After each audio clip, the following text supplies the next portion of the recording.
So today we're talking about Tool Grid's new iteration into their already phenomenal product line, that is the 6" by 6" Tool Grid board squares.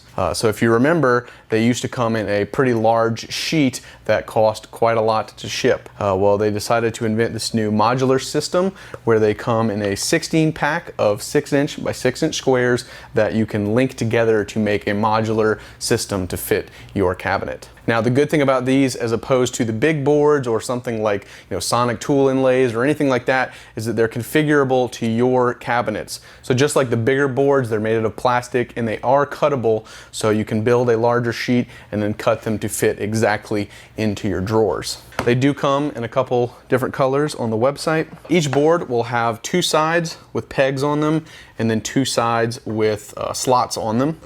And all you do is line up the slots with the pegs and then just slide it on.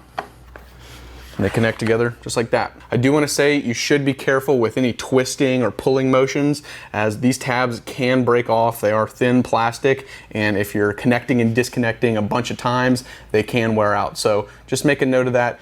Be careful, take your time when you're connecting or disconnecting them together. As far as adding the Tool Grid accessories, it's exactly the same as the old boards.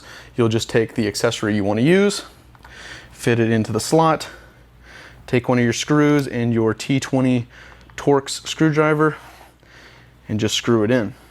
Now, these holes are not pre-threaded, they're just plastic holes, so you might have to push a little bit to get the screw in there, but once it's in there, you can support the whole board by it.